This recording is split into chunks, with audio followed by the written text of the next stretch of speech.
Assalamualaikum warahmatullahi wabarakatuh. Apa kabar pegiat bola? Nah, kembali lagi di segmen Bincang Bola bersama saya Aan Risna. Di kesempatan segmen Bincang Bola kali ini, mari kita bahas Persebaya lagi. Info untuk pertandingan tadi malam, memang Persebaya ini dikalahkan dengan telak 5-1 oleh Borneo FC. Memang di sini Borneo FC ini sangat bermain on fire dari menit awal sampai di babak-babak akhir. Dia konsisten tuh bermainnya, tidak ada penurunan tempo. Dan itu pun yang dirasakan Persebaya selama babak pertama dan babak kedua. Full gempuran itu selalu dirasakan oleh para pemain belakang dari Persebaya.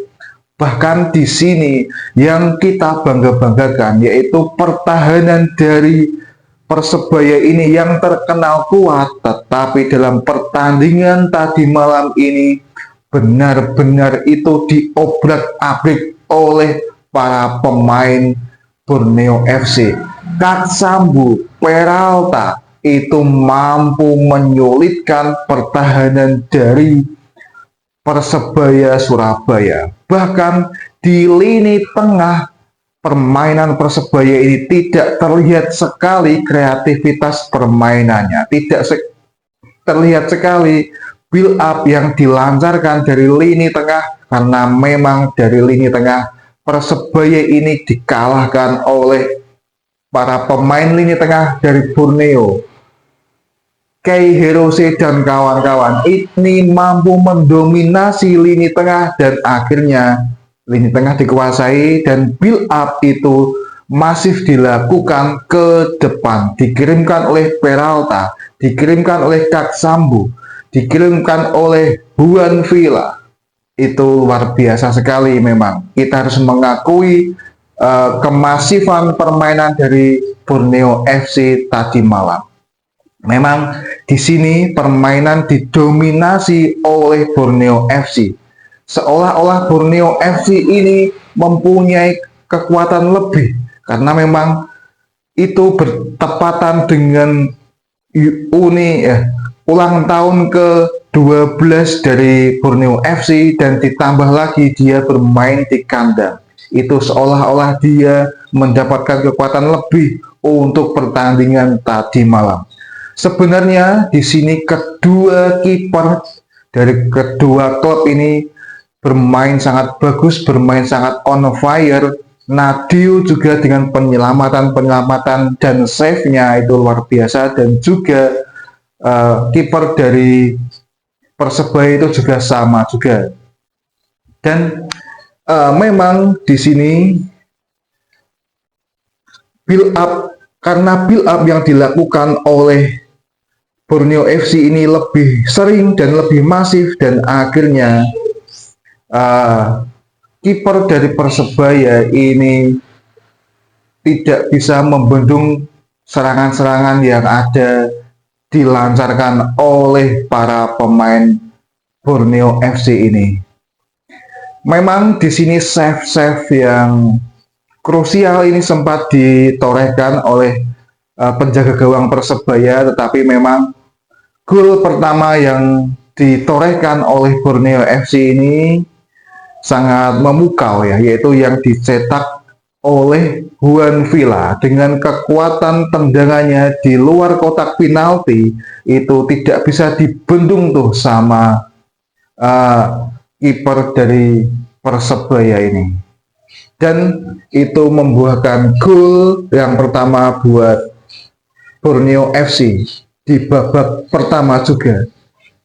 Memang di sini dengan berjalannya babak kedua, sejumlah pergantian ini dilakukan oleh Coach Tavares. Tetapi kalau kita melihat performanya di lapangan di babak kedua ini tidak jauh berbeda, tidak bisa mengubah berjalannya permainan.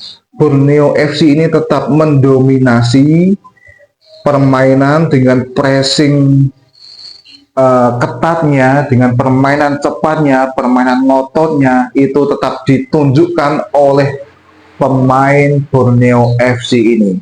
Tetap di lini tengah ini masih dikuasai oleh Kei Hirose dan kawan-kawan. Dan bahkan ini juga gol yang kedua ditorehkan oleh Juan Villa dari kubu Borneo FC.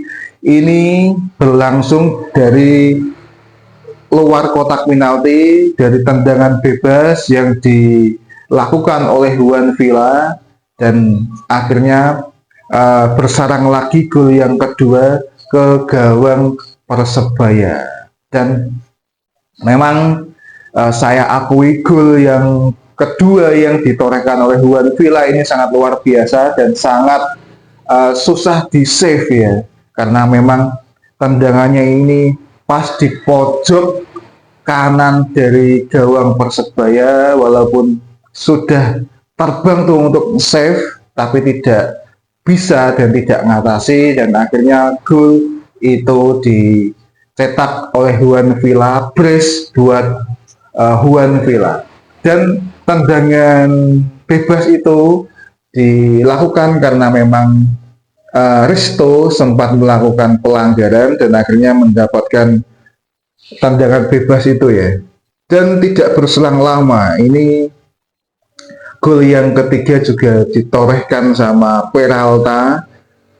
Sebelumnya itu Persebaya melakukan build up, mencoba serangan, tetapi akhirnya bisa dibendung oleh para pemain bertahan dari Borneo, dan akhirnya pemain entah siapa namanya ya, Kak Sambu atau Anes itu melakukan tendangan ke depan, tendangan lambung, dan akhirnya disambut oleh Peralta.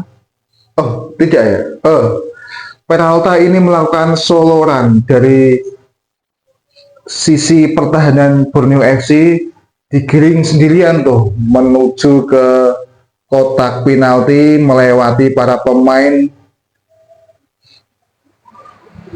depan, pemain tengah, dan bahkan pemain bertahan dari Persebaya, dan sempat melakukan untuk finishing, dan finishingnya ini sangat akurat dan membuahkan hasil gol yang ketiga. Ini bisa dikatakan gol terbaik yang ditorehkan dalam pertandingan tadi malam, dicetak oleh Peralta. Dan tidak berlangsung lama juga, gol ini juga didapatkan oleh Obi di menit-menit pertengahan babak kedua, dan ini semakin membuat Persebaya terpuruk dengan gol keempat dari Borneo FC ini yang dicetak oleh Obi. Karena itu juga terdapat kesalahan dari Risto yang akan melakukan intercept, tetapi dia terpleset bola itu sendiri, dan akhirnya di belakangnya ada Obi, disambut tuh dan ditendang oleh Obi, dan akhirnya tidak bisa di-save oleh penjaga gawang dari Persebaya. Dan Persebaya ini sempat mendapatkan gol hiburan dari Leo Lelis, dari sodoran Rivera dari sisi kanan pertahanan dari Borneo FC.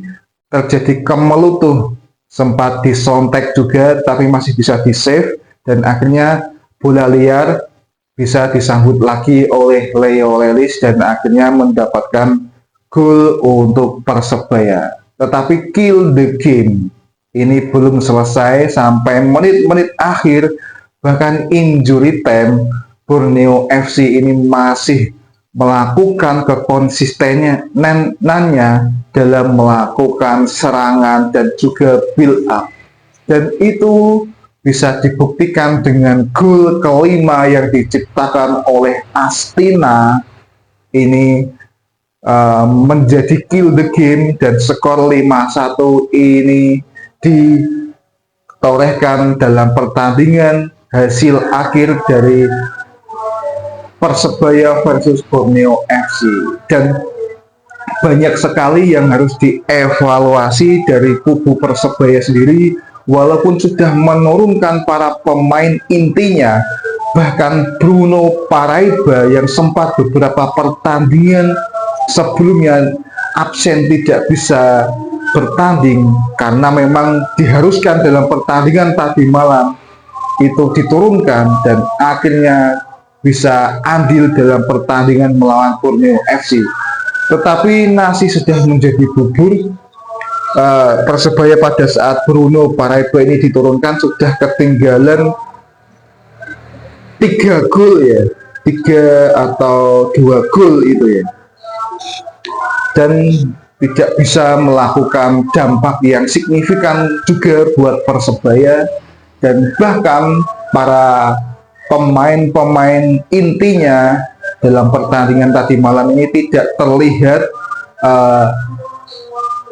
andilnya dalam pertandingan tadi malam. Seperti Gali Freitas ini tidak berfungsi dengan maksimal, Koko Ari juga begitu, Bruno Moreira malah tidak terlihat dalam pertandingan tadi malam, dan juga Leo Lelis dan juga Risto ini juga perlu ditingkatkan lagi, karena memang pertandingan tadi malam ini benar-benar pertandingan milik Borneo FC. Tetapi semangat terus buat Persebaya, jadikan ini pengalaman, jadikan ini evaluasi besar untuk melakukan pertandingan yang lebih baik di match-match selanjutnya. Oke, tetap semangat buat Persebaya.